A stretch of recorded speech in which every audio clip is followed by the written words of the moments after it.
Boa noite, pessoal. Muito bom estar aqui com vocês para mais uma rodada do nosso Papo Psi. É o terceiro encontro que nós realizamos com esse formato, né? Já falamos aqui sobre o medo, já falamos aqui sobre alteridade, empatia, e hoje nós vamos falar sobre desejo e frustração, não só em relação ao desenvolvimento das crianças ou dos jovens, mas também como nós, seres humanos adultos, lidamos com esses sentimentos, né, e com essas questões.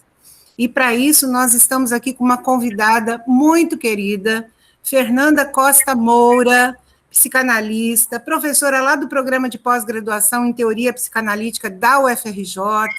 Já tivemos a oportunidade de ouvir a Fernanda em congressos muito importantes, é uma pessoa de referência nessa área, e a gente está muito feliz de estar aqui com a Fernanda. Já passo a palavra para que ela possa se apresentar melhor.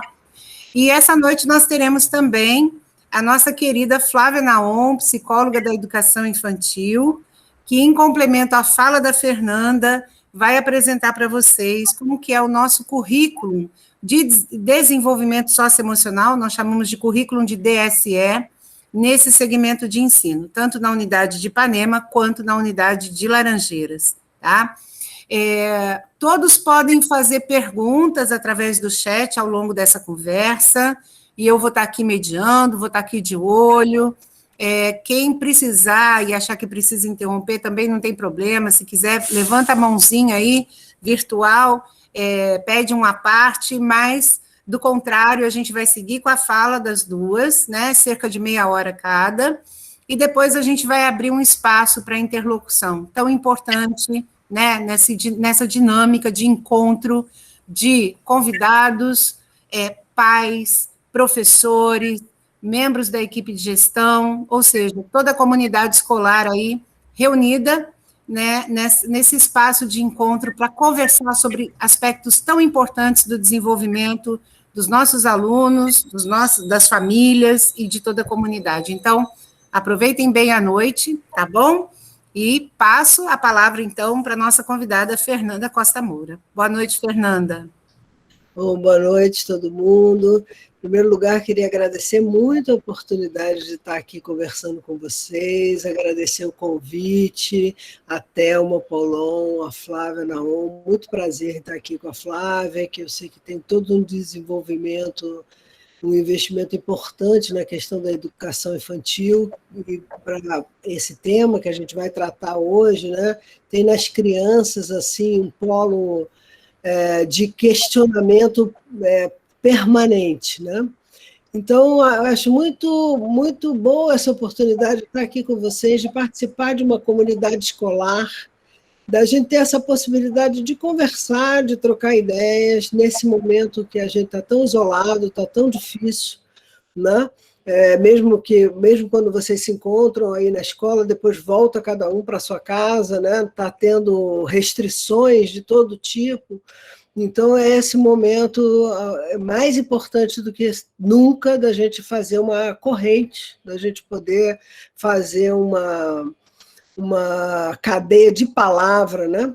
Para que a gente possa continuar se entendendo e atravessar juntos, né? Porque são tantas as dificuldades e ainda estamos longe de ver aí uma luz de fato no final do túnel, né? Bom, o tema que me foi passado, esse tema, para a nossa conversa, esse tema desejo e frustração. O que me levou a pensar em qual seria a relação do desejo com a frustração, né? Colocado assim. A primeira coisa que me veio é que, bom, a frustração é essencial na vida, né? Enquanto a gente está seguro, confortável e ancorado nas experiências conhecidas, a gente não ousa se arriscar em novas soluções. Então, se tem alguma coisa, né, que nos faz avançar, é encontrar justamente um obstáculo, um impasse. É uma característica do Freud, né? Já que a gente está falando aqui, eu posso falar a partir da minha área de trabalho, que é a psicanálise, né? Para o Freud é muito interessante o modo como ele pensa, por exemplo, a relação entre os humanos e a relação da criança com o adulto, né?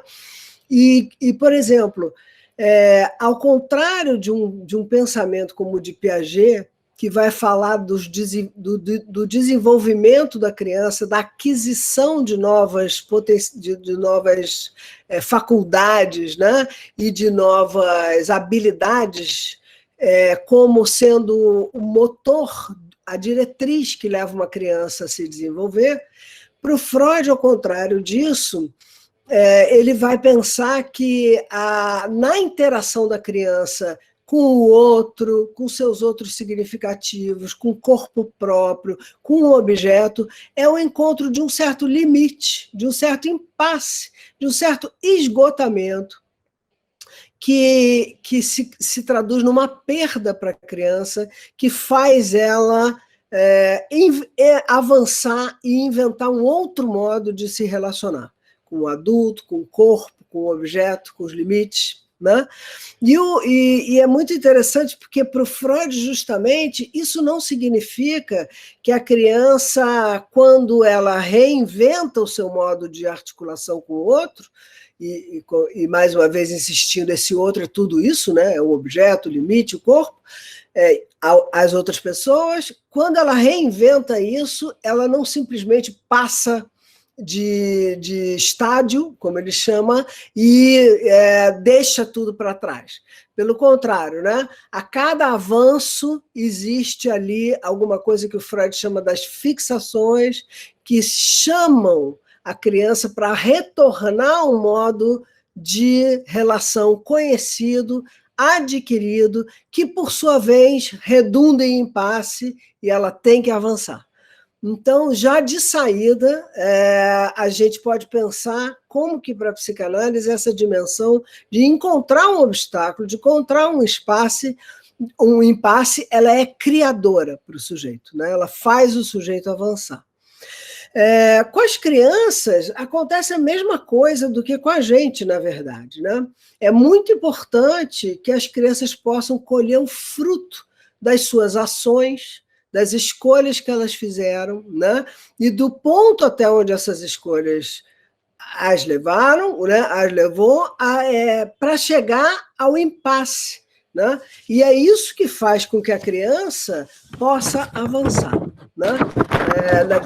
Num certo sentido muito corriqueiro da vida, é cair e aprender com o tombo. Se a gente prevenir todos os tombos, todas as sujeiras, todos os perigos, né? A criança vai ter pouca chance de se retificar em relação àquilo. Por outro lado, como a gente sabe, o dilema todo é esse. A gente não pode deixar uma criança sofrer qualquer tombo, né?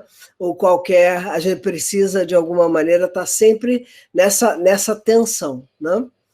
Mas, de um modo geral, lidar com crianças e jovens estar exposto o tempo todo a alguma coisa que não funciona. Por que eu digo isso? Porque é quando a criança encontra o que não funciona que ela costuma nos procurar. Desde muito pequena, né? A intervenção do adulto é solicitada pela criança quando ela tem que equacionar algum tipo de dificuldade, né? Desde a mais primária, que seria, por exemplo, a fome, né? O Freud chega a dizer isso, né? Que é o desamparo da criança, o fato dela não poder sozinha equacionar suas necessidades, suas condições, que é a fonte dos motivos morais, né? Nas palavras dele. Então, é quando a criança encontra isso que não funciona que ela nos procura, né? E nós, por nossa vez, nós também estamos sempre endereçando à criança e ao jovem alguma coisa que não funciona. Uma ordem, por exemplo, que não funciona, jamais a contempla, né? Mas lidar com o que não funciona não significa ter um acesso privilegiado a isso. Não significa que a gente possa consertar isso, que a gente possa fazer funcionar aquilo que não funciona. Pelo contrário, quanta estrada um homem tem que andar antes que ele possa ser chamado um homem? Perguntava Bob Dylan, né? Quantos tiros terão que ser disparados antes deles serem banidos para sempre? E a gente poderia acrescentar: quantas vezes a gente tem que dizer para uma criança escovar os dentes até que isso possa virar um hábito? Quanto tempo a civilização leva para se instalar e levou para se instalar em cada um de nós?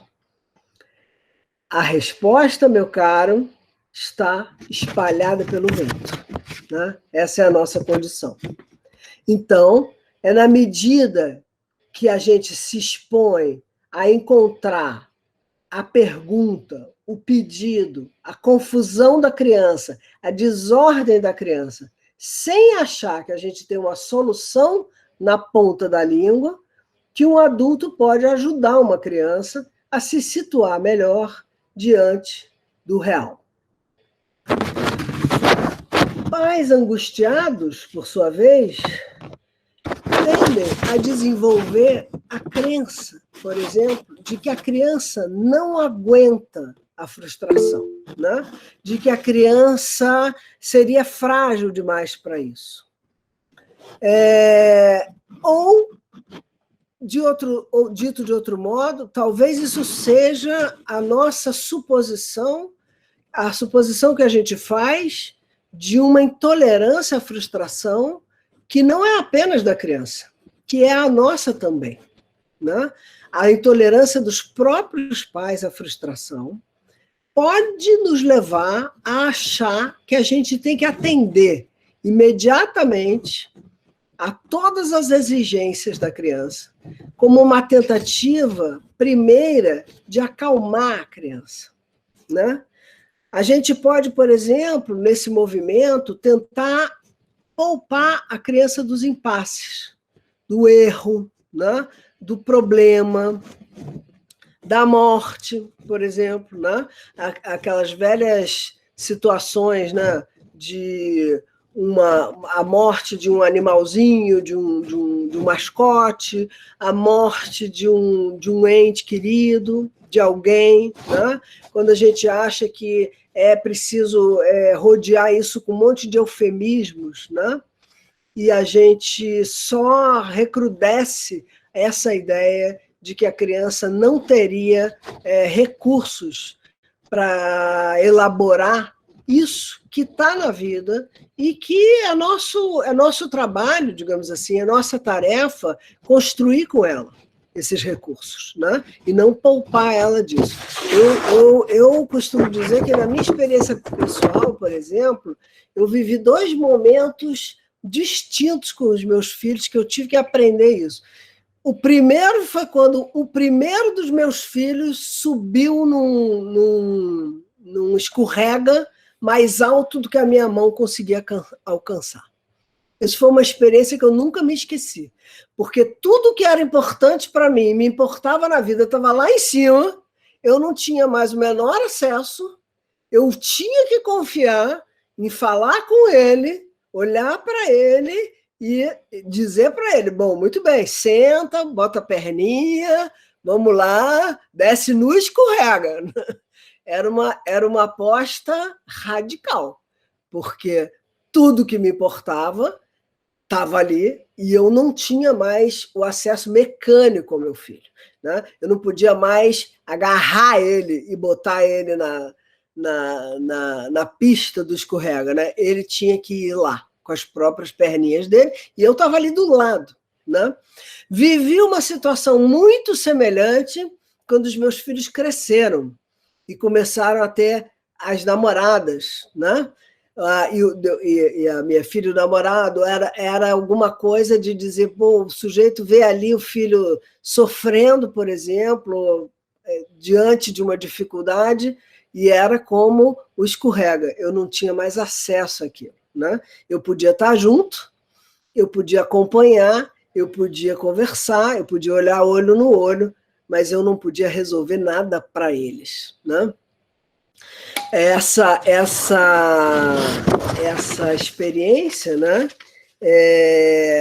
me levou a ter que, de alguma maneira, suportar em mim essa falta de poder, né? Essa possibilidade que eu tinha de reconhecer que ali tinha um problema, um encaminhamento, por mais simples que fosse, que estava além do meu alcance, né? E que estava além do meu alcance como domínio, porque não estava além do meu alcance como presença, né? Como companhia, né? Como alguém que, inclusive, é afetado pelo que acontece. Claro que a minha angústia de ver meu filho lá em cima do escorrega passa para ele, mas isso também faz parte, se ela cair no bom caminho, né? Faz parte dele também querer sentar e tomar cuidado, né? Se, por outro lado, eu fico preocupado demais, né? Eu arrisco a deixar ele com medo do escorrega, né? E aí, veja, exponho ele a um perigo maior ainda, né? Então, a gente pode tentar poupar a criança, ou, ao contrário, a gente pode responder à nossa própria intolerância com a nossa frustração com uma rigidez excessiva com a criança, né? Com ordens excessivamente duras ou extremamente exigentes. A gente pode experimentar raiva da criança e isso passar para ela, que é uma maneira simplesmente da gente pedir à criança e impor a ela que ela não dê problema, que ela não traga problema para a gente. Porque muitas vezes, em lugar da gente se conformar com o nosso papel de algum modo, poder escutar a demanda da criança e dizer não, né? Posso tomar todinho todo dia? Não. Às vezes a gente quer pedir que a criança não peça, que ela não queira, né? E com isso a gente inibe, né? Alguma coisa que, de alguma maneira, vai voltar de um modo mais descontrolado adiante, né? Então, a gente pode incorrer na raiva, nas punições severas, nos castigos corporais, não é? O momento em que o adulto perde a cabeça e vai tentar dominar a situação com a criança de algum modo, impondo, né, a sua autoridade numa ordem de força. E, por outro lado, se a gente puder receber esse real que acossa a criança, porque uma criança agitada, uma criança que pede sem parar, uma criança que tem dificuldade de se submeter às ordens, aos horários, às rotinas, né? Ela está acossada também por alguma coisa que não funciona para ela também, né? Eu sei que eu tenho que fazer isso, mas isso não funciona. Né? Eu não deixo de ter 1 milhão de outras vontades, eu não deixo de ter 1 milhão de outros interesses, e como é que eu vou fazer para equacionar tudo isso? Se, como adulto, eu puder receber esse real que está acossando com a criança, aquilo com que ela se encontra e que não funciona, aí então eu vou poder transmitir a ela a irredutibilidade dessa falta de um objeto último que permitiria a cada um de nós se bastar. E romper o laço com o outro, com os limites, com a lei. Porque se a gente tivesse como, né, não considerar mais o outro, né, muitas vezes a gente incorreria nisso. E é por isso que essa observação do Freud é interessante, né? Que o fato de que a gente não se basta faz com que, de alguma maneira, a gente tenha um motivo muito forte, economicamente forte mesmo, para entrar na civilização, nos limites, na perda, né? Na moralidade. Então, essa falta de objeto faz com que cada um tenha que endereçar ao outro a sua demanda, o seu pedido. Como eu não encontro, na imediaticidade que me ronda, um objeto que pudesse me acalmar de uma vez por todas, né? Eu vou precisar endereçar ao outro a minha demanda. Quando isso não acontece, quando eu encontro um objeto em volta que, digamos assim, tem essa função de aplacar o meu querer, aí eu estou muito encrencado, né? São os casos, por exemplo, de toxicomania, né? São os casos de adições, as diversas adições, né? De passagens ao ato, né? Eu vou para a violência, por exemplo, né? Ou para a perversão. Né? E é justamente porque eu vou tentando me equacionar com os objetos de que eu disponho, e nenhum resolve para mim essa falta última, que eu vou ter que endereçar o meu pedido ao outro e fazer com ele um laço. Né? E, como eu dizia, em última medida, vou fazer com ele o laço social. Né? Vejam bem a situação que a gente está, então. Nada impede, ou quase nada impede nos dias de hoje, que se vá direto ao objeto. Né? Na modernidade, a gente tem acesso a uma enormidade de objetos que estão oferecidos aí para a gente, na ordem do consumo, por exemplo, que a gente tem essa ideia de que é só se apossar deles e a gente vai produzir uma certa satisfação. Esses objetos tão variados, eles estão, para nós, cada vez mais à mão. Né? Você vê tudo que você tem num celular, por exemplo. Todas as possibilidades que um celular te dá. Né? Que tem a música, tem o vídeo, tem a série que você está vendo, tem a comunicação instantânea, né? O e-mail, o WhatsApp, o que quer que seja, né? E a gente acaba, como a gente está vendo, hoje mais do que nunca, respirando por aparelhos. Né? Sem o celular, a gente está sem alma, sem pai, nem mãe, sem vizinho. Né? É bem evidente, então, que hoje também um sem número de demandas que eram impensáveis até poucos anos atrás, podem ser facilmente consideradas, atendidas e reconhecidas socialmente, inclusive legalizadas. Eu posso hoje me lembrar da música do Bob Dylan e ela está a um toque, né? Para eu acessar ela. Né? Eu não preciso mais ter o disco, eu não preciso ter uma história com aquela música, alguém me fala, eu vou lá, eu clico, eu recebo um link. Né? Vocês podem pensar, por exemplo, em coisas que só são capazes, só são possíveis hoje, por exemplo, a gestação extracorpórea, a mudança de sexo, a troca de sexo. Nós vivemos hoje uma possibilidade, e numa certa medida, até um imperativo de encontrar cada um no seu entorno um meio da gente se satisfazer o mais plenamente possível. Até um ponto de que, quando a gente não está satisfeito, a gente começa a se perguntar o que tem de errado. Né? Bom, o que foge a essa regra de que a gente deve ficar satisfeito o mais plenamente possível, para nós hoje é cada vez mais escandaloso. A gente estranha. Né? E a gente pode viver isso como um déficit, por exemplo. Me falta um objeto, falta para mim especialmente. Se eu tivesse esse objeto, eu estava bem. Né? Se eu tivesse esse meio, eu estava ok. Né? Ou eu posso viver isso como um dolo. Né? Alguém me tirou, alguém não me deu, alguém me condenou, alguém está ficando com aquilo que é meu. Né?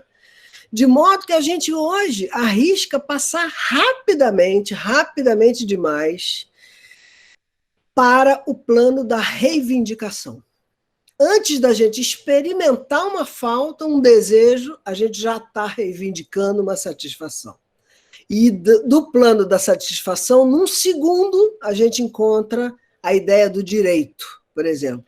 O direito, daqui a pouco a gente está pensando o direito que a gente tem de ter as nossas reivindicações atendidas. No entanto, é justamente no intervalo entre uma demanda e a sua satisfação, que não é nunca totalmente possível, que mora o desejo. Essa é uma das coisas mais paradoxais que Freud descobriu e colocou em circulação no mundo. O que nos estrutura, o que nos faz humanos, não é um objeto ou um objetivo que a gente compartilha, mas é a falta de um objeto que nos atinge a todos. A falta de um objeto que resolvesse de vez a questão do nosso desejo. É isso que faz com que a gente procure e construa o laço com o outro e, no limite, a civilização. Quando Freud fala, então, da frustração, ele fala da frustração como uma função da falta. A frustração é um modo como a gente se relaciona com a falta. Tem 2 outros modos de se relacionar com a falta que estão presentes na obra freudiana, que são a privação e a castração. E cada vez que a gente encontra um impasse, uma perda, uma dificuldade na vida, é muito interessante a gente parar e pensar como é que a gente está vivendo aquilo. Como frustração, ou seja, como a ideia de que um outro caprichoso que teria o objeto que me falta não me deu esse objeto está mal distribuído, meu vizinho está tendo mais do que eu, né? Meu outro ali, a grama do vizinho está pegando mais sol, né? Eu estou vivendo esse impasse, essa dificuldade como frustração, que pressupõe que tem como correlato esse outro caprichoso, e que vem do fato de que o que quer que eu receba da vida do outro nunca é suficiente, nunca é o bastante. Ou será que eu estou vivendo essa dificuldade como privação, que é a ideia de que justamente não existe esse objeto que, de alguma maneira, me foi negado, né?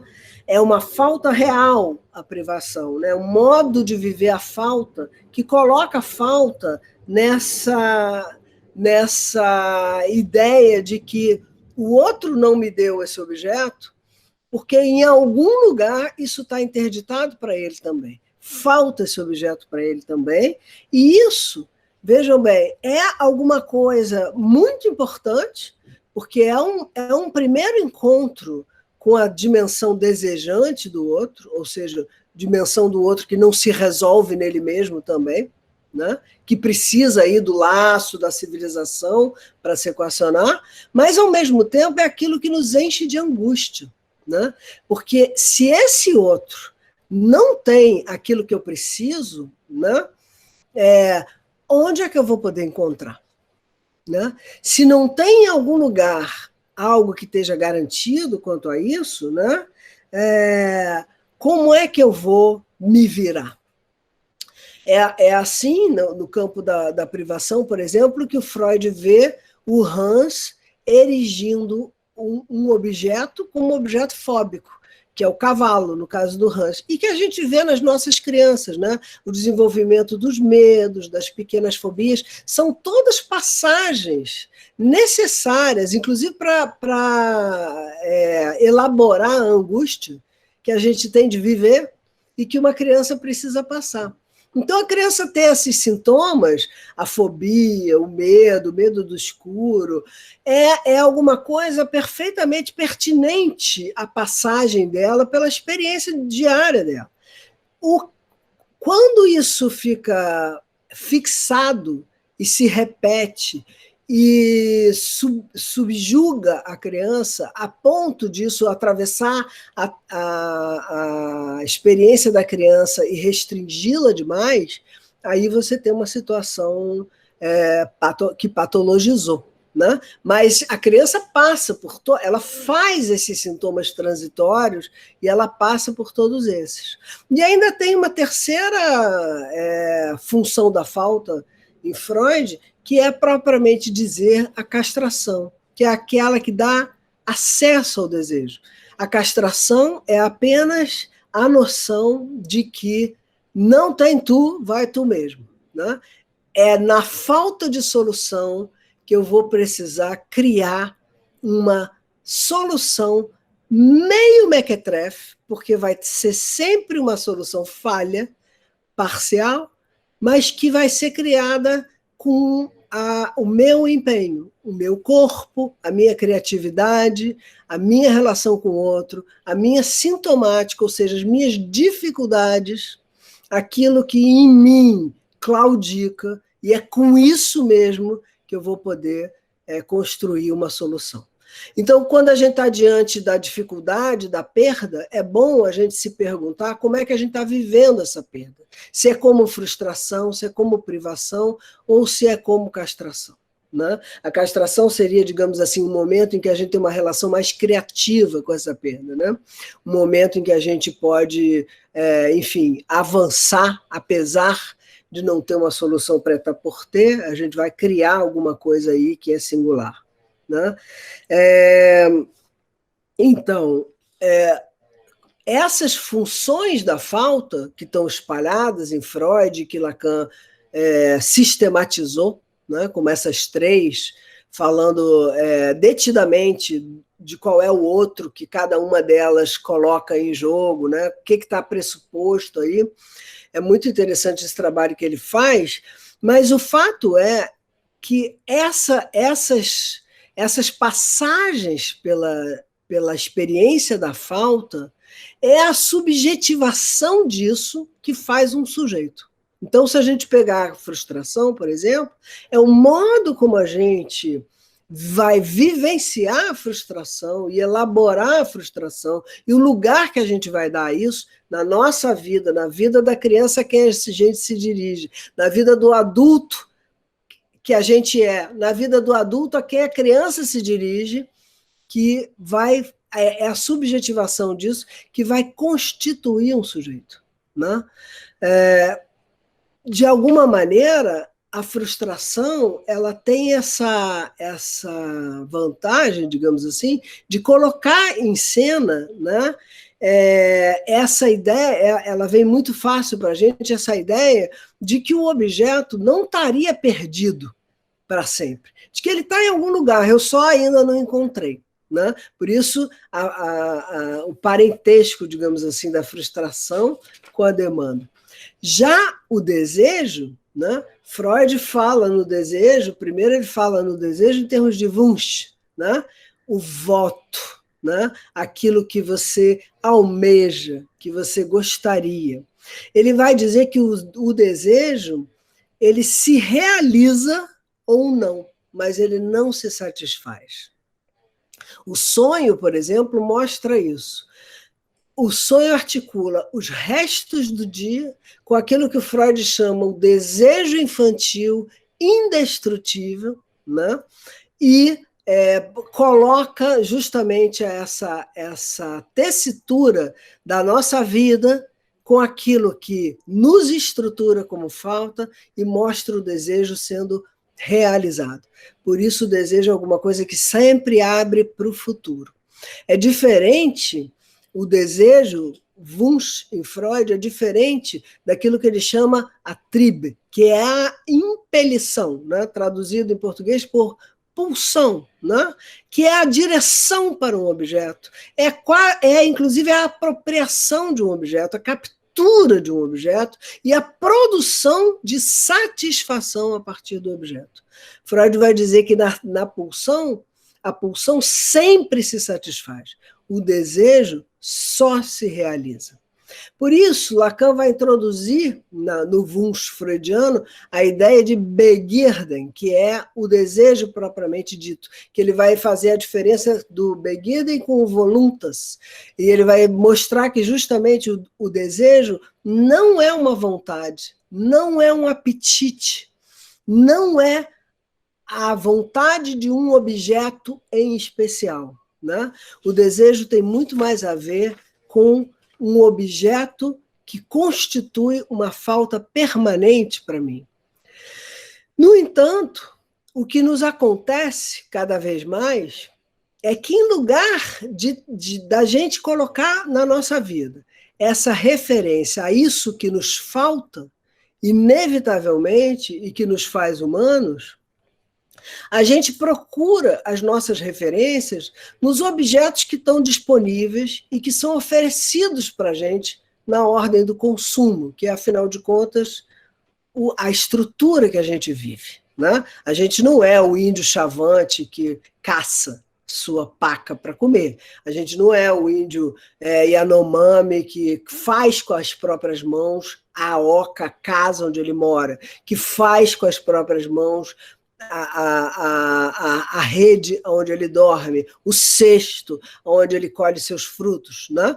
Nós compramos, né? Nós consumimos, nós temos acesso a um objeto através desse meio universal que é a economia, o dinheiro. Né? A gente vai procurar se equacionar, portanto, com os objetos que estão aí, que já estão dados, que são oferecidos. O Lacan lembra que os nossos gadgets, eles comem a gente, mas eles fazem isso por intermédio daquilo a que nós nos apegamos. E nós nos apegamos. Nós queremos a coisa. Nós queremos a comida, a bebida, o dinheiro, o poder, e sempre, e mais, e de novo. E a gente estranha que os nossos filhos, os nossos alunos, queiram ficar no videogame. Eles apenas mostram muito sem véu o que é a ordem social que a gente, de alguma maneira, na qual a gente, de alguma maneira, está inserido. E a gente precisa se virar com isso. Né? Mas esse registro da demanda, ele contém nele um impasse que nos salva da gente ser completamente aniquilado pelos gadgets, da gente viver ali aquela situação Matrix, né? Onde você não tem mais vida e você é puro hamster na rodinha. Né? Esse registro da demanda, ao qual nós nos apegamos, como se aí tivesse a solução para o mal-estar que nos assola, né? Por exemplo, a ideia de que se eu tivesse mais dinheiro, eu estava melhor, se eu tivesse mais tempo, se eu tivesse mais poder, né? Se eu tivesse aquele carro, se eu tivesse aquela jaqueta, se eu tivesse aquele marido. Né? Esse registro da demanda, ele não corresponde, apesar de tudo que a gente supõe, ele não corresponde à existência de um objeto que possa satisfazer a minha demanda. Pelo contrário, se existe alguma coisa que a demanda põe em marcha, é aquilo que a gente chama em psicanálise a metonímia significante. Ou seja, quando eu comprei a jaqueta, finalmente, eu levei para casa, antes de chegar em casa, saí do shopping com a jaqueta, toda feliz, antes de chegar em casa, ela já não tem mais o mesmo brilho. Quem é que não experimentou isso? Né? Quem não experimentou comprar alguma coisa, às vezes pagando caro por isso e não encontrando nunca mais a utilidade ou o sentido daquele objeto na nossa vida, né? Então, quando eu entro no regime da demanda, justamente, é muito curioso, porque como eu não encontro esse objeto que me calaria de uma vez por sempre, eu me constituo como sujeito humano apenso ao desejo. A demanda, diz Lacan, é intransitiva. Ela não é demanda de, né? A sua potência, o fato de que eu quero coisas e de que eu tenho que falar com o outro e de que eu tenho que guardar o dinheiro, ou eu tenho que ganhar o dinheiro, ou eu tenho que ir lá consumir, ou eu tenho que ir não sei aonde, subir o Himalaia para encontrar minha paz de espírito. A potência disso é destacar e veicular a falta que me constitui. É isso muito mais do que preencher essa falta, né? Frequentemente, por exemplo, a gente pensa na satisfação, na felicidade, como um platô ao qual se chegaria de um modo permanente. Mas o Freud dizia que a felicidade é uma questão de contraste. Ela é momento, instante, dádiva, quando algumas condições estão presentes e se pode atingir, num certo limiar, alguma realização. Freud sempre fala do desejo como podendo se realizar, eu dizia, mas não se satisfazer, não se resolver. E detalhe, como mostra o sonho, o desejo, quando ele se realiza, ele já é outro. Por isso, quanto mais eu rezo, quanto mais eu entro no campo da demanda, mais assombração aparece, sob a forma de uma infinidade de objetos que eu me esforço em conseguir, sem conseguir me satisfazer. E é nesse ponto específico, nesse momento capital, relativo a um passo que cada sujeito tem que fazer, tem que escolher, tem que dar, um passo que é inantecipável, que a gente não pode comandar, né? Mas que faz toda a diferença ele acontecer ou não, que o desejo pode aparecer e se transmitir para uma criança, para um jovem, para um sujeito e para a nossa ordem social. Todos nós, cada um do seu lugar, da sua idade, do seu tempo na vida, está comprometido com essa sustentação do desejo, inclusive na ordem social. Cada um do seu lugar, do seu modo. A criança não é passiva nisso, ela é ativa também, né? O desejo não é um espontaneísmo, ele não é uma vontade, ele não é um capricho. O desejo, diz Lacan, é uma dificuldade, né? É o que em mim é de mim tão desigual, como dizia o Caetano Veloso. E no momento em que isso pode tomar lugar e me guiar para fora das limitações do meu eu, das pequenas ilusões que eu tenho de que eu vou resolver a minha vida se eu disser tal verdade na cara de alguém, se eu comprar tal coisa, se eu tiver tal bem, né? Quando isso pode me guiar para além do meu eu, né? Eu posso chegar a experimentar alguma coisa dessa ordem, de uma outra vida, em que um desejo que não é nunca meu, que não é nunca alguma coisa que eu detenho, ao se realizar, me realiza como sujeito também. Mas o fato é que, como o impasse está em jogo desde sempre na demanda da criança e do jovem, o simples fato dessa demanda ter que se articular em linguagem dirigida ao outro, dá ao adulto, ao professor, ao pai, à mãe, àqueles que convivem com a criança, um lugar crucial. Se a gente tenta simplesmente acalmar a demanda da criança, forçosamente nós vamos decepcioná-la. Uma vez que a demanda, de qualquer modo, é sempre outra coisa. Vocês já experimentaram isso? Vocês respondem à pergunta da criança apenas para ela te perguntar uma pergunta mais difícil ainda, né? Aquela fase maravilhosa dos porquês tem um pouco a ver com isso, né? Eu não quero saber só como o foguete funciona. Eu quero saber por que você está me dizendo o que você está me dizendo, né? Tem um colega meu que contava da sequência de perguntas que a filha dele fazia, até o ponto que a filha foi perguntando, e o que é isso, o que é aquilo? E ele ia tentando explicar, aí tem uma hora que ela diz para ele assim, mas pai, me explica aqui, o que é? Muito bom, né? E nesse sentido, se pode dizer que o nosso maior dever por relação às crianças, aos jovens e a nós mesmos e ao nosso mundo é sustentar a dimensão do desejo como aquilo com que a gente tem que se engajar na falta de qualquer solução. Nesse sentido, ainda se poderia dizer que o maior legado que a gente tem para deixar para uma criança é aquele que se funda no recolhimento e no acolhimento do fracasso da satisfação pretendida da demanda. Aquilo que a gente pede e que a gente pretende que possa nos resolver, né? Eu outro dia estava vendo uma série em que uma criança perguntava, a criança tinha se perdido, tinha sido raptada, e quando ela encontrava com a mãe, ela perguntava para a mãe, por que você não me procurou? E a mãe dizia, claro que a gente te procurou muito, a gente te procurou o tempo todo, a gente ficou enlouquecido te procurando. E aí a criança pergunta para ela, então por que você não me procurou mais ainda?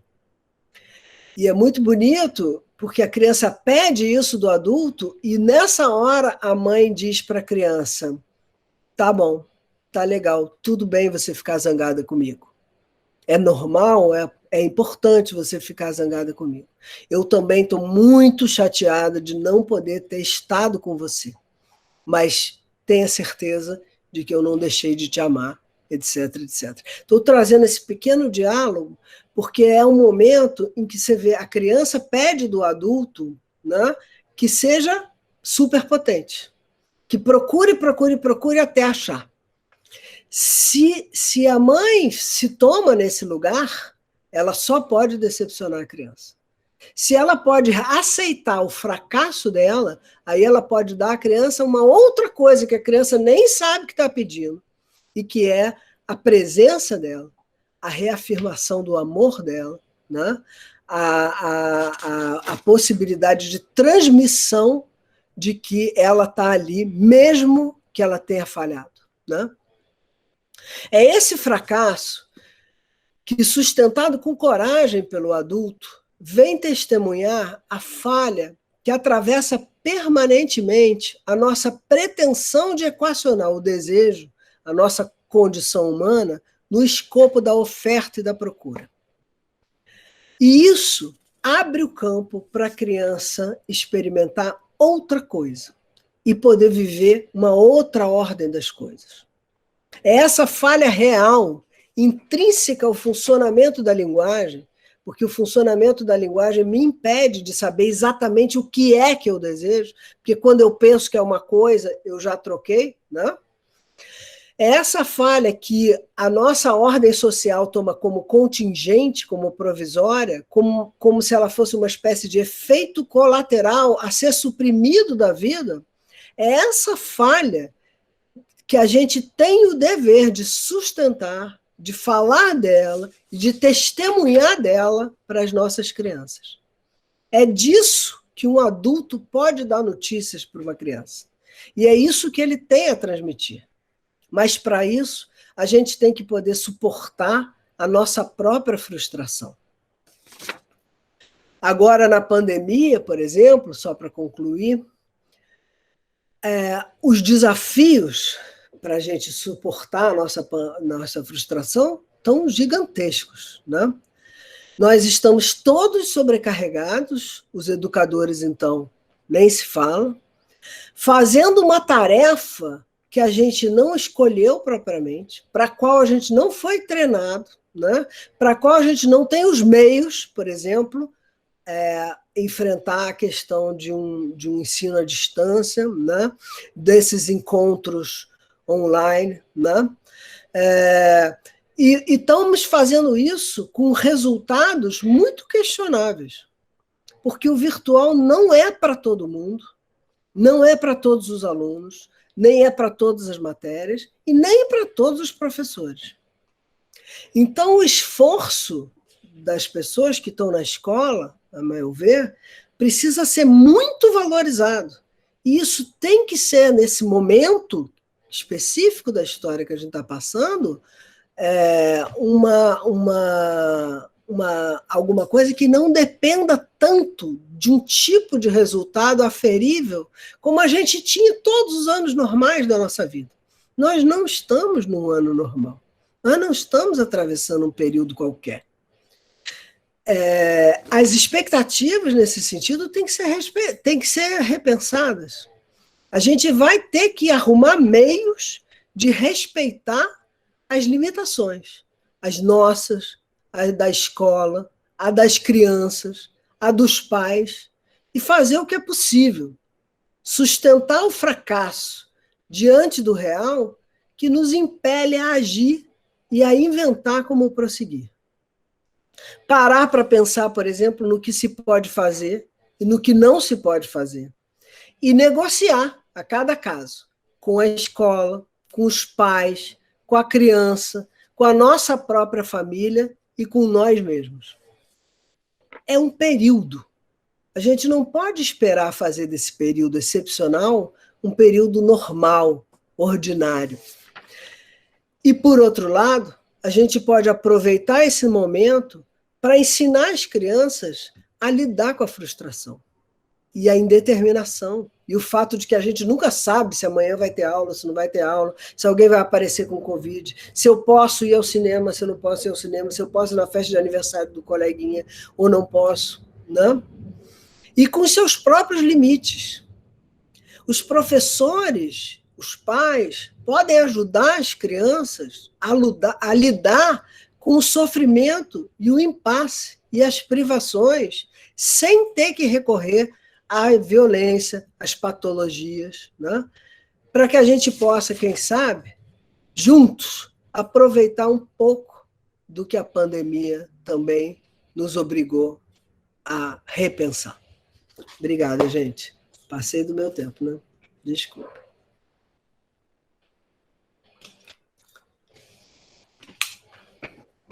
Muito obrigada, Fernanda. Você não passou do seu tempo, não. Foi muito bom e muito importante te ouvir. Dá aquela vontade louca de voltar correndo para o estudo, para poder continuar refletindo e entendendo cada vez mais essa complexidade, né, que nos caracteriza como humanos. Muito obrigada. Eu vou passar a fala, então, para a Naon, para a Flavinha, e estou aqui no chat, pessoal, aguardando aí as questões de vocês, sejam comentários, tá bom? Dúvidas, mas, ó, muito bom, muito bacana. Vamos lá, Flávia. Boa noite, todo mundo. É um prazer enorme estar aqui com a equipe, com as famílias, com todos que estão aqui participando virtualmente, né, nesse nosso novo modo de estar junto. É uma honra enorme estar aqui com a Fernanda, né? Eu que passei por muitas aulas com a Fernanda, aprendi muito com ela e realmente não me decepciona nunca, né? É sempre assim, depois dela falar, eu fico, e agora? Como é que eu vou falar? Por onde eu vou? Mas eu vim, na verdade, trazer um pouquinho do que a gente faz no dia a dia ali com as crianças, principalmente da educação infantil, como a gente lida, né? A Fernanda trouxe essa teoria aí tão complexa do que acontece aí conosco, né? Crianças, adolescentes, adultos, como a gente lida. As crianças estão aí acossadas, como ela falou, o tempo inteiro por tanta coisa, e como nós adultos conseguimos dar conta dos nossos acossamentos, né? Acho que nem existe essa palavra, mas do que nos afeta e do que afeta também essas crianças, e como dar conta dos dois ao mesmo tempo, principalmente, né, os pais em casa, os professores, né, no dia a dia ali da escola. Queria também, não posso deixar de dizer que todo esse trabalho feito lá no infantil é feito em equipe, e é muito bonito ver toda a equipe aqui, uma grande parte, né? Ipanema, Laranjeiras, professoras, coordenação, Márcia, minha parceira aí de tanto tempo, Thelma, enfim, pessoas que com certeza ajudam a construir tudo isso. Eu queria começar lendo uma história, um livro infantil, que eu acho que tem tudo a ver com o que a Fernanda trouxe e vai ajudar aí a disparar algumas reflexões. Eu vou apresentar aqui. Não sei se vocês estão vendo aí, tá tudo bem aí? Vocês conseguem ver? Uhum. Sim? Então, o livro é O Coelho Escutou, eu estou com ele aqui, o autor é Cory Dorfeld, e esse livro foi apresentado para a gente por uma professora esse ano, e a gente se apaixonou de cara. Eu vou ler para vocês, para depois a gente trazer algumas reflexões. Então, O Coelho Escutou. Um dia, Vitor decidiu construir algo. Alguma coisa nova, alguma coisa especial. Alguma coisa incrível. Vitor estava muito orgulhoso. Mas então, do nada, tudo desabou. A galinha foi a primeira a ficar sabendo. Cluque, cluque, que pena. Sinto muito por isso ter acontecido. Vamos falar sobre isso. Cluque, cluque. Mas Vitor não estava com vontade de falar. Então a galinha foi embora. Em seguida veio o urso. Rá, rá, que horrível, eu aposto que você está muito bravo. Vamos gritar? Rá, rá. Mas Vitor não estava com vontade de gritar. Então o urso foi embora. O elefante sabia exatamente o que fazer. Trundá, eu posso consertar isso, nós só precisamos lembrar exatamente como as coisas eram. Mas Vitor não se lembrava. Então o elefante foi embora. Eles vieram, um por um. Hehe, vamos rir, perguntou a hiena. Vamos nos esconder e fingir que nada aconteceu, disse o avestruz. Que bagunça! Vamos jogar tudo fora? Perguntou o canguru. Shhh, vamos brigar com outra pessoa? Propôs a cobra. Mas Vitor não estava com vontade de fazer coisa alguma. Então todos foram embora e Vitor ficou sozinho. Quieto, Vitor não percebeu a chegada do coelho, mas ele foi chegando cada vez mais perto, até Vitor sentir a presença dele. Juntos ficaram em silêncio até Vitor dizer: por favor, fique comigo. O coelho escutou. O coelho escutou e Vitor falou. O coelho escutou e Vitor gritou. O coelho escutou e Vitor lembrou. O coelho escutou e Vitor riu.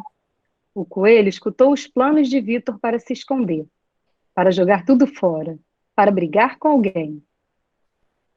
Por tudo isso, o coelho não foi embora. E quando chegou a hora, o coelho escutou os planos de Vitor de construir tudo novamente. Mal posso esperar, disse o menino. Vai ser incrível. Algumas vezes, um abraço diz mais do que palavras. Então, eu trouxe esse livro, que eu acho ele lindo, e porque ele também, eu vou falar um pouquinho mais à frente, essa é uma das formas mais importantes, né, que a gente tem lá no infantil, de trabalhar o socioemocional com as crianças. Eu vou desenvolver um pouquinho mais à frente isso. Então, primeiro trazer a questão do socioemocional, como a gente está chamando, e deixar bem claro o quanto que a gente no Eliezer não vê o socioemocional, não vê a criança ou as pessoas como caixinhas, né? O pedagógico, o social, o emocional, está tudo totalmente interligado, tudo se influencia o tempo inteiro. Então, a gente acha que é muito difícil trabalhar isso estaticamente, assim, sem levar em conta todo o contexto. E a gente também, enquanto adulto, sabe o quanto que quando alguma coisa não vai bem, isso mexe com tudo, né? Então é muito difícil trabalhar, se concentrar, fazer alguma função, alguma tarefa, quando a gente está emocionalmente mexido, quando a gente está afetado, né? E aí eu queria trazer um pouco essa questão do afeto, que a gente já trabalhou lá na equipe, que eu acho lindo essa palavra, né? Afetar e afeto. Né? Então, como a gente pode não pensar, né? Como a gente pode pensar em trabalhar, em afetar alguém, e educar tem tudo a ver com afetar, sem levar em conta o afeto, né? O quanto que o afeto está envolvido. E a gente gosta muito de um texto pequenininho que chama As Coisas que o Afeto Ensina, e eu destaquei um trecho que fala: é muito melhor aprender e ensinar quando existe afeto envolvido. Afeto não é apenas beijinhos ou palavras melosas. Afeto é afetar. É o compromisso de afetar o outro. O coletivo. É desafiar, abrir caminhos. E aí, pensando nas crianças, principalmente, né, nessa etapa aí da educação infantil, a Fernanda falou um pouco da linguagem, né, o ter que articular esse desejo de linguagem, e o quanto que isso acalma a demanda das crianças. Se a gente pensar nesse início de vida aí, o quanto que o bebê não tem linguagem oral, né? Ele ainda não desenvolveu, e o quanto que ele se utiliza de outros artifícios para transmitir o que ele quer, né? Então ele usa do choro, ele usa do grito, ele se debate, e o quanto que ele precisa da interpretação do outro, né, que vai dizer, bom, ele está com fome, ele está com frio, e o quanto que isso é difícil, né, o quanto que isso é frustrante dos dois lados, né, os pais ali, né, aquele criança, principalmente o bebê pequenininho, aí chora, aí você dá mamadeira, não é a fome, aí continua chorando, aí põe o casaco, não é frio. Então, assim, o quanto que esse hiato entre a demanda e a satisfação, né, daquela necessidade geram também ruídos, frustrações, e então todo esse caminho, esse percurso da criança que precisa aprender a se comunicar e que a transmitir em palavras o que ele está sentindo, né? Lá no infantil a gente sabe, a gente, né, tem isso muito em conta, assim, o quanto que as crianças muitas vezes reagem porque ainda não conseguem colocar em palavras. E é muito curioso que às vezes a criança já aprendeu a falar e por isso a gente deduz que, mas já sabe falar, por que não falou logo o que estava sentindo? Por que bateu no coleguinha? Por que mordeu? Porque não é tão simples. Todo esse processo que para a gente já é automático exige aí um percurso enorme, assim, de primeiro entender o que está sentindo, depois conseguir colocar aqueles sentimentos que vão sendo, né, que tomam aquela criança, colocar aquilo em palavras e conseguir transmitir o que ele quer na hora que ele está sentindo aquilo dentro dele. Então, as emoções vão surgindo, vão se intensificando, muitas vezes as emoções das crianças vão levando os adultos junto, e as emoções dos adultos também vão se intensificando, e a gente sabe, né, o quanto que é difícil retomar, reencontrar o eixo, voltar para as CNTP, que a gente brinca lá no infantil, né, as condições normais de temperatura e pressão, quando a gente já subiu e já, né, saiu um pouco da nossa tranquilidade, porque alguma coisa ali não funcionou, né? Então, esse livro do Coelhinho, eu acho que tem muito a ver com isso, né? O que a Fernanda trouxe também, de como a gente quer, às vezes acha que através da nossa interpretação a gente vai conseguir solucionar, quando na verdade tem outras coisas em jogo aí.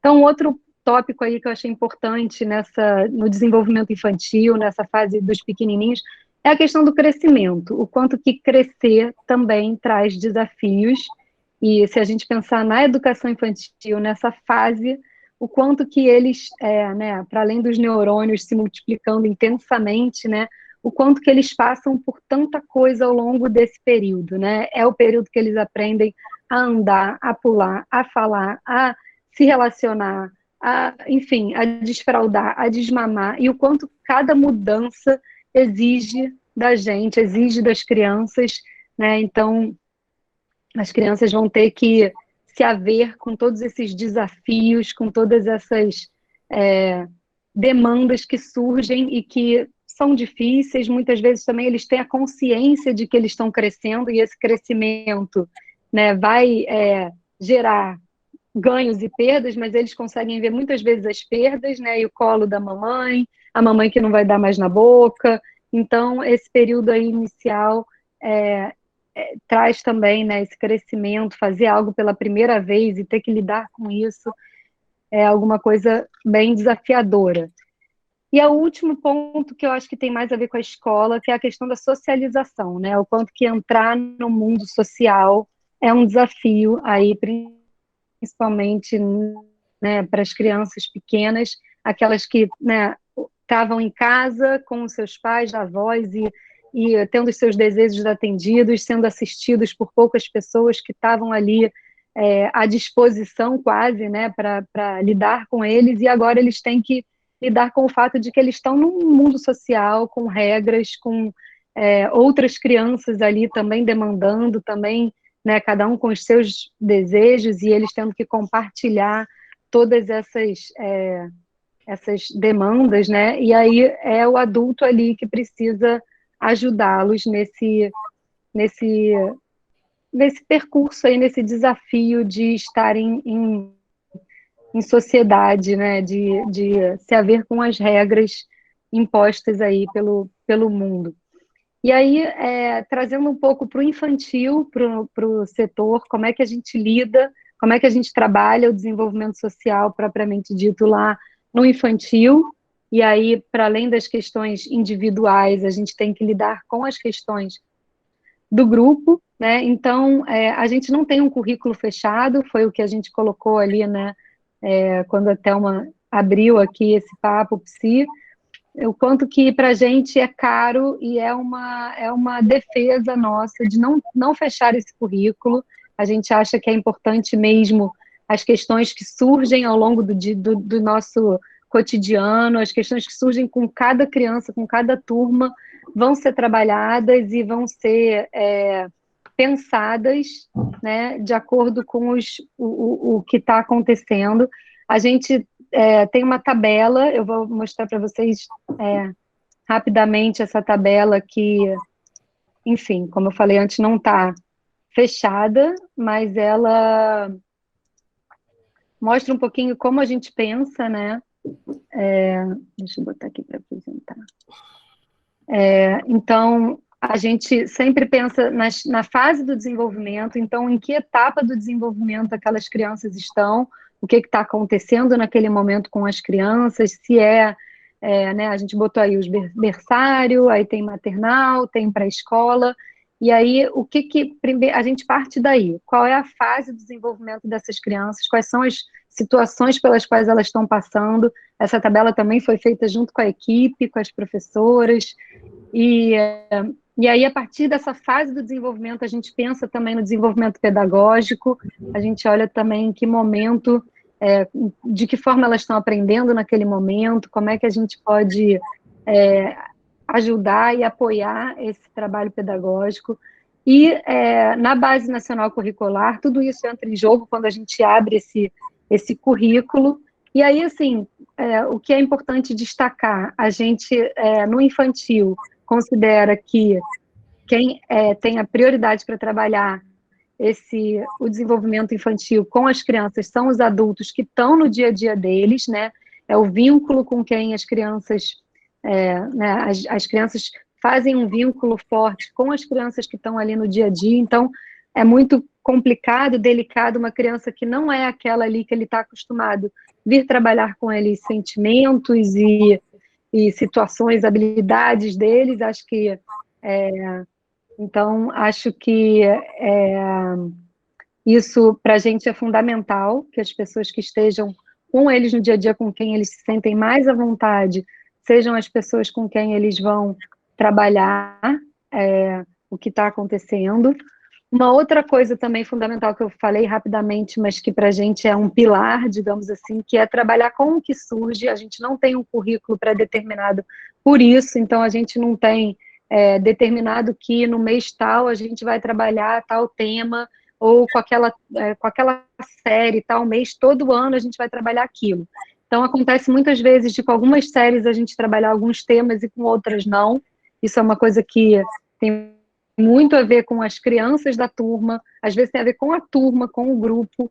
Então, por exemplo, sexualidade é um tema que muitas vezes surge na pré-escola 2 e a gente entra de cabeça quando surge, as professoras trabalham bastante, a gente trabalha com livros, com filmes, com, enfim, vários recursos, mas que tem só totalmente ligado ao que é trazido ali no dia a dia pelas crianças. E aí os recursos que a gente usa, né, estou mostrando aí berçário, a gente maternal também, e a gente usa diversas estratégias, o simbólico, os jogos simbólicos são fundamentais para trabalhar, é a forma como a criança consegue nomear, dar conta, né, quando a criança brinca de mamãe e filhinho, não é uma brincadeira qualquer, ela está ali tentando entender, elaborar o que está acontecendo com ela no dia a dia. Muitas vezes é através dessa brincadeira que ela vai trazer alguma coisa que está mexendo com ela. Então, rodas de conversa. Então, às vezes acontece de uma professora falar, olha, Flávia, tem uma situação lá na sala, tem uma criança que está imitando muito outra criança, ela quer sempre fazer igual a ela está sempre às voltas com isso, e aí a gente traz uma literatura infantil, a gente pensa junto, traz um livro, e a gente lê com as crianças. Uma curiosidade também com relação a isso, a gente retomou recentemente o Vai e Vem, que é o projeto de literatura, né, que é o projeto que as crianças levam os livros para casa, e foi muito legal, muito lindo ver o quanto que as crianças ficaram eufóricas, felizes, animadas, empolgadas, porque estavam levando um livro novamente para casa, né, passado esse período inicial aí de pandemia, inicial de retorno da escola, que a gente estava cheio de, né, precauções e medos com relação a isso, agora a gente já pensou num esquema possível, e foi muito bonito ver o quanto que as crianças ficaram felizes de estar podendo levar um livro. Então, os livros são um veículo, até esse livro que eu trouxe é um dos livros que a gente usa bastante para trabalhar, né, o que vem aí das crianças. Os jogos, e aí os jogos realmente também são seriados, né? As crianças para a escola são a série que elas costumam poder lidar com a questão do perder, ganhar, e é muito difícil para elas, né? Elas querem ser sempre as primeiras na fila. Então, tem muitas situações que vão acontecendo no dia a dia e que a gente vai criando recursos para lidar, para dar conta. E, enfim, essa é a nossa tabela, é a forma como a gente tem pensado, a gente ainda ainda está e sempre estará, né, trabalhando em cima desse currículo. E é isso, acho que eu queria trazer um pouquinho do que a gente vê ali, né, no nosso dia a dia com as crianças do infantil, a forma como a gente lida com essas situações, com essas questões que vão surgindo. E a Thelma falou um pouquinho no início como esse Papo Psi veio desse desejo antigo, dessa roda de conversa, né, que a gente trouxe para o infantil há alguns anos, e a ideia era justamente abrir espaço para a gente poder trocar, para os pais poderem trocar entre si e para a gente poder trazer à tona temas, assuntos que são super pertinentes ao desenvolvimento infantil. Então, eu queria deixar também esse espaço aí para as perguntas, para as pessoas poderem dizer o que acharam, o que sentiram.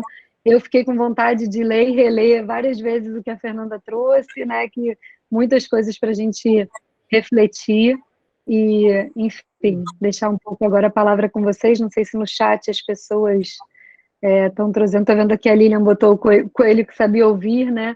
A questão de que muitas vezes é só a gente poder entender como que o outro está precisando da gente e não chegar cheio de saberes e de suposições.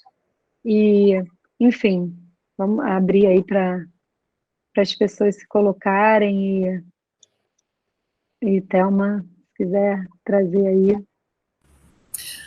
Obrigada, Naon, super bom, sempre te ouvir. A gente tem no chat muitas manifestações aí, agradecimentos a Fernanda pelas falas, agradecimento a Naon, todo mundo interessado no livro, no título do livro, né? E nós temos aí alguns minutinhos, aí, pelo menos uns 10, 15 minutinhos, para quem quiser trazer alguma dúvida, alguma questão. Vamos aproveitar a oportunidade, pessoal. Alguém falou assim, livro de criança para gente grande. Oi. Eu queria fazer uma pergunta, Thelma. Claro. Quem está falando? Fernanda. Miriam. Oi, Minha. Boa noite, queridas. Pode Boa ficar. noite. Diga lá. Primeiro, agradecer a fala da Fernanda, maravilhosa, da Flávia também, trazendo ensino infantil, muito bacana. Mas a minha pergunta é para a Fernanda. Então, Fernanda, eu tenho duas filhas que elas têm 12 anos de diferença, inclusive uma eu acho que é sua aluna agora na pós, a Luana. Legal. E aí a minha pergunta é o seguinte, né? Você falou muito, né, todo esse percurso, né, do Freud, o pensamento dele. Então, vamos trazer para o dia de hoje, né? Esse exemplo que você deu do seu filho, eu também passei, é bem interessante, é isso mesmo. E aí eu fico pensando hoje em dia, né, das crianças que não brincam mais na rua, né, que não têm mais esses obstáculos, mais livres, né, no seu psicofísico, eu diria, não só no físico, mas no psicofísico. E que elas estão mais retidas em casa, não só por causa da pandemia, mas pelo todo o momento atual, junto ao avanço da internet, dos jogos, da coisa mais sedentária, né? Eu vejo crianças menos físicas, né?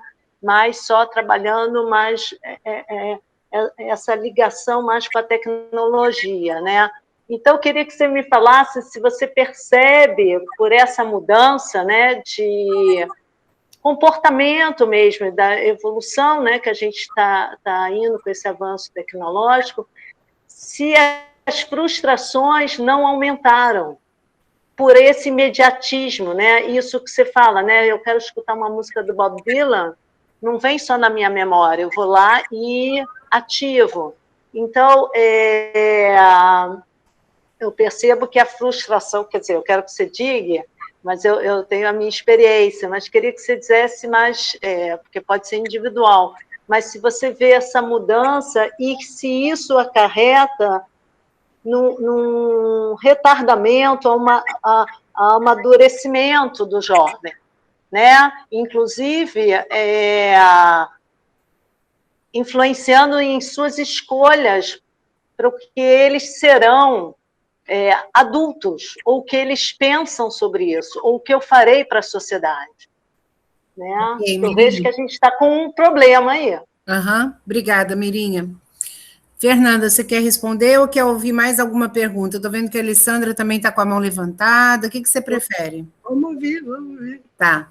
Oi, Alessandra, você também está com a mão levantada, né? Oi, Thelma. A minha questão é muito pontual. E é mais. Bom, primeiro agradecer a Fernanda, porque a Fernanda é realmente. Eu fiquei aqui embasbacada com a fala da Fernanda. Como falou comigo, como despertou uma série de coisas e só agradecer. Eu queria até que você pudesse, de alguma forma, disponibilizar, né, o texto, o conteúdo da tua fala, porque não dá para absorver só ouvindo uma vez. Eu acho que é um texto que a gente precisa ter em mãos e constantemente estar ali consultando ele. Mas o que eu queria era tirar uma dúvida com a Flávia a respeito da aula de DSE, porque parece que as aulas elas não têm, né, um tema fixo, né, pré-estabelecido, e aí a minha pergunta é, as aulas de DSE no Fundamental 1, elas se dão por série ou por turma? Né? E se é por série, ok, as duas turmas, né, ou três, enfim, estão fazendo ali todo mundo junto. Mas quando é por turma, eu queria saber como é que a situação fica, porque cada turma deve ter, né, a sua demanda individual. Sim. Então, vamos fazer o seguinte, Fernanda responde primeiro a questão levantada pela Mirinha, e depois a Naon comenta um pouquinho como que é essa estrutura. Ela está falando do infantil, mas a gente pode falar do Fundo 1 para ajudar, tá bom? Estela também está aqui. Vamos lá, Fernanda. Tá bom. Primeiro eu queria agradecer a pergunta da Miriam, a presença de todos, a presença de toda a equipe do Eliesa. Estou muito contente de estar podendo aqui conversar com vocês. Eu acho, Miriam, eu concordo totalmente com você, que a gente está encrencado. Eu acho que a gente está bastante encrencado. Assim, eu acho que eu estava até tentando dizer isso. A gente está num mundo em que a gente é levado a acreditar que aquilo que não tem solução agora vai ter daqui a pouquinho. Né? E para tudo, inclusive para as doenças mentais, né? Toda a questão da medicação, para tudo nessa vida tem que ter solução. Né? Então, a gente, em lugar da gente, de alguma maneira, ser levado a equacionar as nossas perdas, incluir as nossas perdas e fazer a vida mais real, de acordo com a nossa condição, a gente fica muito sujeito a ser empurrado para o ideal, em que a gente tem que, de alguma maneira, obter uma satisfação que, como diz o Freud, não existe nada no microcosmo, nem no macrocosmo, onde isso esteja escrito de que a gente vai obter. Então, a gente tende a passar para uma coisa idealizada, que é muito pesada, mesmo para as crianças é muito pesado, não é só para os adultos, e, ao mesmo tempo, a gente não entra nisso passivamente, nem vitimizadamente, a gente começa a reivindicar. Se não está bom, tem que estar, né? É aquela velha... Tem uma piada que eu gosto muito, que é um quadrinho, né? Que, assim, 1960, uma criança chega com um boletim em casa e os pais perguntam: que nota é essa? Que são essas notas, fulano? Aí, anos 2000, a criança chega com um boletim em casa, os pais vão na diretoria da escola dizer: que nota é essa? Né? Como é que o fulano tirou essa nota? Então, eu acho muito assim, tocante que a gente, porque não é uma mudança só na nossa relação com a escola, com a educação, é uma mudança na nossa relação com a frustração, né? A gente encontra a dificuldade e a gente reivindica que o outro resolva para a gente. E com isso a gente vai ficando, de alguma maneira, amargurado, ressentido, culpabilizado também, né? Agora, o que eu acho é o seguinte, que o mundo, a ordem econômica nos empurra para isso e a gente vai. Isso que me preocupa. Né? Porque assim, a ordem econômica vai nos empurrar para isso. Né? A próxima, né, tá ruim aí, se você tiver mais uma jaqueta, vai ficar melhor. Né? Se você tiver mais um bem, vai ficar melhor.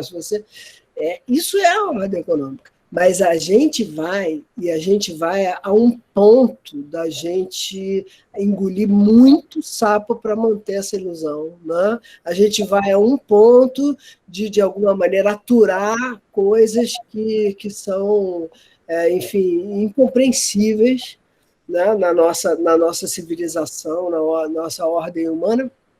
E não só aturar, assim, a gente incorre nisso, a gente faz nisso, né? A gente passa por cima da gente mesmo. Então, eu acho assim, eu vejo os pais falarem muito da questão das crianças com a tela, eu entendo perfeitamente, tudo isso eu acho uma preocupação, mas, gente, as crianças estão aderidas a alguma coisa que a gente também está aderido, isso que me preocupa. Né? Então, assim, que tipo de testemunho a gente pode dar para eles de que existe vida lá fora, que não é através da tela? Lógico, no momento da pandemia é mais difícil ainda, mais restrito ainda, né? Mas, assim, a gente sair da nossa zona de conforto fica mais difícil também a cada dia.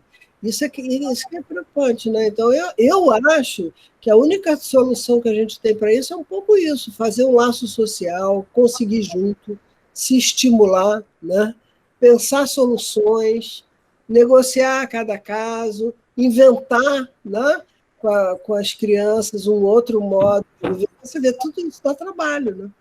Não está pronto para comprar. Você acha que dentro disso terão novas patologias? Olha, a gente está vendo que cada época histórica tem o seu conjunto de patologias. Elas surgem aí, né? Ok. Muito obrigada, Fernanda. Muito obrigada mesmo. Estamos no mesmo barco. Precisamos... Estamos mesmo.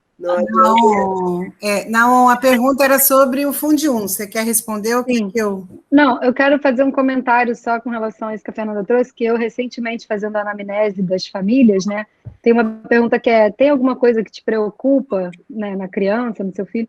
E uma mãe respondeu para mim, sim, o meu uso do celular, né, o quanto que ela né, fica ali o tempo inteiro ali na tela e o quanto que ela sabe que isso vai ter consequências para o filho dela. Enfim, lembrei disso agora que a Fernanda falou. E essa pergunta da Miriam também, lembrei de um dos nossos próximos temas de Papo Psi, né, Thelma? Da adição aí, que a gente também está em mente. Com certeza. E adição a telas, né, com relação exatamente esses gadgets e essas telas e como isso tem consequências aí. Mas com relação ao DSE, que a Alessandra perguntou, realmente o infantil trabalha de forma diferente, né, o Fundium tem outra relação, até porque isso que eu falei, né, o vínculo das crianças pequenas é muito intenso com o adulto que está ali cuidando deles, então a professora que está, a única professora que fica o dia todo com eles, né, além dos especializados que dão uma aula, mas a professora continua com eles, é ela que faz esse trabalho socioemocional. No Fundium tem uma estrutura um pouco diferente, né, até porque tem uma professora específica de DSE que entra nas turmas. E aí, Thelma, Estela, não sei, querem falar um pouquinho? Sim, posso falar. A gente até apresentou o trabalho de DSE no Fundium no primeiro Papo Psi, né, que era aquela discussão. Mas, Alessandra, existe uma construção curricular, a gente define alguns temas e algumas coisas comuns a todas as séries, mas é claro que cada sala pode ter um encaminhamento em função do envolvimento das crianças e como que o debate se desenvolve, como que as conversas, os exemplos, as experiências, né? Tudo acontece em cada grupo. Então, tem um bom espaço aí de flexibilização para comportar esse diálogo efetivo com as crianças e com cada grupo, tá bom? Não, perfeito. Mas então continua aquilo tudo que foi falado sobre o Fundium lá no iniciozinho do ano, né? Ah, sim. As demandas vão surgindo, elas vão sendo tratadas e cada turma tem um encaminhamento, né? Não é uma coisa temos um única. eixo que organiza de forma comum cada série, mas as turmas acabam dando o seu colorido especial para a discussão, em função das suas especificidades, tá bom? Tá ótimo, perfeito. Obrigada, Thelma. Nada, querida. Tem uma pergunta aqui, Juliana Ananias, quer levantar a mão, Ju, e fazer a sua pergunta pessoalmente? Olá, tudo bem? Boa noite. Boa noite. Deixa eu sair da sala, porque alguém está do meu lado, sabe? Alguém. Só um minutinho. Porque ela vai prestar muita atenção. Com certeza. Não, porque esse tempo todo que a gente ficou em casa, né, sem sair, com esses nossos medos, eu acho que assim, as crianças começaram a assimilar. E aqui em casa, assim, qualquer programa fora do prédio, gente, muito difícil, assim. Aí os amigos foram encontrar no MAN ao ar livre. Não quero. É, assim, muito difícil. Como lidar com isso, sabe? Depois desse tempo todo em casa e os medos que nós mesmos colocamos na cabeça deles, né?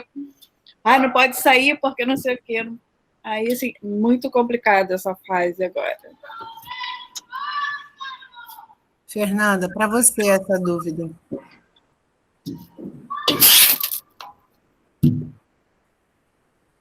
Tá mudo, Fernanda. Perdão, eu fui espirrar.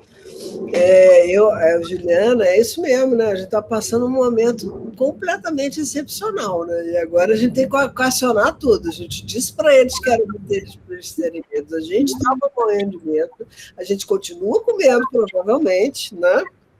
E as crianças sentem, né? A gente não tem como dizer para elas apagar tudo e acabar, até porque outro dia eu vi uma pessoa contar da relação dela com a filha, que ela estava no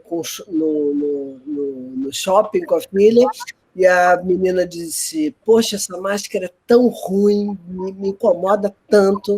Aí a mãe vira para a filha e diz assim, pode tirar, filho, pode tirar, estou aqui com você. Ela disse, não, mãe, não pode tirar. Aí a mãe disse, não, mas se alguém vier reclamar, vai falar comigo. Aí a menina olhou para a cara da mãe, a menina tinha uns 7 anos, a menina olhou para a cara da mãe e disse assim, mas mãe, o meu problema é um vírus. Às vezes as crianças têm mais juízo do que a gente. Então, assim, é real, sabe? É real. A menina estava se protegendo de uma questão real. Agora, como que cada um... na nossa situação, é uma situação que a gente não tem uma coordenação central, né? A gente não tem uma opinião, digamos assim, que oriente a nossa o nosso laço social, a nossa sociedade. A gente está numa situação de muita perdição de referências e cada um está mais ou menos fazendo o que consegue fazer, o que entende que deve fazer. É uma dificuldade isso, porque não tem uma... Vocês viram aquele vídeo, vocês devem ter visto, das crianças em Israel tirando as máscaras, jogando para cima? Ai, que inveja! Porque é um momento coletivo, né? De uma alegria, não só de você se livrar do raio da máscara, como você está... É um momento que alguém diz, agora pode. Poxa, né? Então, é uma coisa que a gente não está tendo, a gente está tendo que equacionar a cada momento. Então, eu acho que cada família vai ter que ver aí com os filhos, com as crianças. Eu só acho que a gente não pode ter pressa demais, sabe? Eu acho que a gente tem que ver também que as crianças estão reagindo a uma situação que ainda está aí, né? Claro que, né? A gente fica entre a cruz e a caldeira, né? Se a gente manda brincar, a gente tem medo de que a criança fique doente. Se a gente não manda brincar, a gente também tem medo que a criança fique doente, até de outras doenças. Mas a gente tem que pensar que, nesses dois casos, a gente só pensa na criança ficar doente. Temos que pensar em outras coisas, né? Temos que poder pensar em outras coisas. Tem aqui a May fazendo também um super elogio. May, bacana o seu comentário, né? Estava ouvindo com o marido, todos ficaram maravilhados aí com a fala da Fernanda. Quer abrir o microfone, May? Oi, gente. Eu estou aqui no silencioso porque eu estou num momento bem difícil. Ah, tá. Internei um tio semana passada e estou internando a tia hoje, que é a irmã que é casada com ele. Então, eu realmente, em alguns momentos, tive que fugir para responder perguntas de médico. Sim, sim. E de primos, porque eles não têm filhos. Então, estou preferindo ficar caladinha, tá bom? Eu estou muito emocionada. Ô, minha querida, que tudo evolua da melhor forma. Qualquer coisa, estamos aqui, tá? Muito obrigada. Obrigada a você. Ela faz um comentário bacana, elogioso, a Fernanda.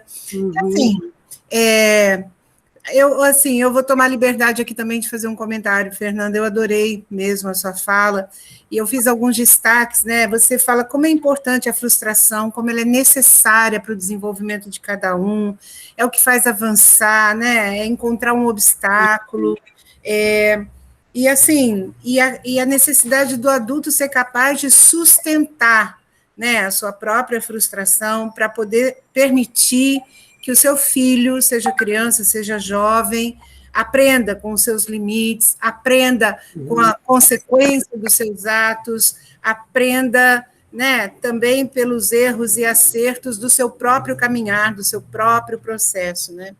E uma questão que a gente debate muito internamente em educação é que, às vezes, a gente vê, desde muito cedo, crianças que vêm para a escola muito protegidas, né, dessas situações de entrar em contato com as suas limitações. Foi o exemplo que você deu aí das notas baixas, que a culpa um pouco vem para a escola, enfim. E a gente debate muito isso, né, quer dizer, como é importante que os adultos da relação, não só os pais, mas também os professores, os educadores, os membros da equipe da escola, os funcionários, estejam empoderados, no melhor sentido da palavra, para poder ser referência para as crianças a hora que a gente precisa dar algum tipo de limite, né? E quando essa criança, ela vem muito já informada de que ela tem que estar no centro, que ela não pode se frustrar, que a obrigação do mundo é realizar o desejo dela, ou pelo menos deixar ela fazer, sei lá, o que ela quiser, enfim. Como isso não contribui, né, para o desenvolvimento dessa criança, como ela se coloca cada vez mais regredida, cada vez mais, né, nesse lugar de fazer birra, de querer, de brigar, de medir forças e tal. Então, assim, uma palavrinha sobre isso aí, porque para a gente tentar encerrar um pouquinho, né, eu acho que nessa escola a gente tem muito a parceria das famílias, isso é maravilhoso. Eu costumo dizer que eu não sei como as pessoas passaram por isso em outras realidades, porque aqui, felizmente, a gente teve muito diálogo, a gente teve muita parceria, a gente teve muita transparência, tem construído muita coisa nessa parceria, mas, eventualmente, a gente ainda se depara um pouco com essa situação, tá? De crianças um pouco sem limite e muito respaldadas pela atuação de algumas famílias que também não conseguem dar esse limite. E aí, os adultos ficam, digamos assim, um pouco fragilizados, contestados na sua autoridade, no seu lugar de adulto, e, ao contrário do que os pais imaginam, a criança não avança. Né? Uma palavrinha sobre isso. A Priscila também queria falar, né? Eu estou vendo aqui. Oi, Pri, desculpa, não tinha visto você com a sua mão levantada. Vamos lá, Pri.